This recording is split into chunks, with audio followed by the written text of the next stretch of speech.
Shalom, selamat jumpa kembali dalam penyegaran rohani di saat ini. 2 Timotius 3 ayat 1 berkata bahwa ketahuilah bahwa pada hari-hari terakhir akan datang masa yang sukar. Khotbah hari ini saya angkat tema tingkatkan volume imanmu. Belajar dari kebenaran firman Tuhan, keadaan inilah sedang diperhadapkan kepada dunia. Dunia sedang mengalami krisis ekonomi, wabah penyakit, kehidupan yang semakin sulit. Oleh karena itu Hagai pasal 2 ayat 6 berkata bahwa sebab beginilah firman Tuhan semesta alam, sedikit waktu lagi aku akan menggoncangkan langit dan bumi, laut dan darat.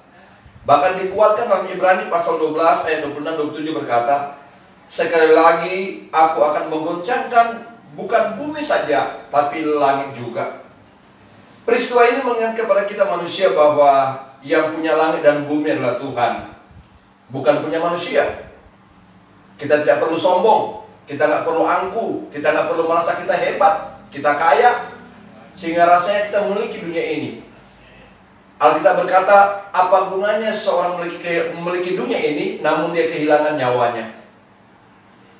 Saudara, ketika melihat peristiwa yang terjadi, ingat, hanya sekali Allah menggoncangkan lewat virus corona yang kita alami hari ini. Bagaimana bangsa-bangsa mengalami kerugian yang sangat luar biasa. 5 industri terbesar Amerika Serikat mengalami kerugian. Cina mengalami kerugian yang sangat besar, 3.000 jiwa lebih meninggal. Ekonomi Singapura anjlok. Italia merasa negara yang hebat, sudah lebih dari 4.000 orang yang meninggal. PHK 400 karyawan Hong Kong Airlines. Banyak lagi negara-negara yang mengalami krisis. Apa yang hendak kita katakan? Apakah kita sanggup untuk melawan Tuhan? Tuhan yang mengatur segala sesuatu. Nah, di tengah keberadaan ini yang kita hadapi, ada kunci-kunci yang saya akan bagikan bagi saudara. Yang pertama-tama, tambahkan voltase ibadahmu. Alkitab berkata, berjaga-jagalah, siap sedialah waktu-waktu yang ada sekarang ini. Karena 2 Timotius pasal 3 ayat 1 berkata bahwa ketahuilah akan datang masa yang sukar. Ayat 2, manusia akan mencintai uang dan mencintai dirinya sendiri, tidak peduli orang lain. Banyak membual, bahkan tidak peduli dengan agama. Tapi mari kita tambahkan iman, kita tambahkan voltasi ibadah kita, tambahkan kehidupan yang beribadah kepada Tuhan, supaya kita bisa menikmati kehidupan yang semakin indah. Kita kuat, kita mampu, karena Tuhan bersama kita. Yang kedua yang harus kita lakukan adalah biarlah rohmu menyala-nyala. Inilah Tuhan, inilah kesempatan yang terbaik, inilah kesempatan yang terindah untuk engkau kerjakan. Lakukan sesuatu yang terbaik dengan Tuhan. Kita bayangkan bagaimana ketika kitab Matius pasal 20 berkata tentang ada 5 gadis yang bodoh, ada 5 gadis yang bijaksana.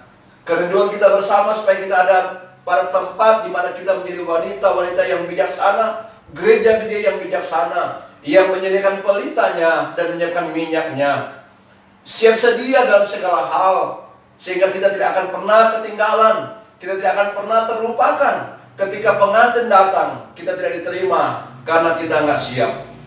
Yang ketiga, mari kita hidup dalam kebenaran, karena kebenaran itulah yang memerdekakan kita. Kebenaran itulah yang membuat kita semakin hari semakin merasakan bahwa hidup kita, apapun persoalanmu, engkau sanggup hadapi. Di tengah situasi sekarang ini, semakin hari dunia semakin sukar. Tuhan mau saya dan saudara hidup dalam kebenaran Allah. Biarlah firman Tuhan pada hari ini saya bagikan kepada saudara, menguatkan engkau. Berjaga-jagalah, siap sedialah, tambahkanlah voltase imanmu, supaya engkau semakin hari semakin naik, imanmu semakin bertambah dan semakin bertambah. Tuhan Yesus memberkati saudara. Haleluya. Amin. Berapa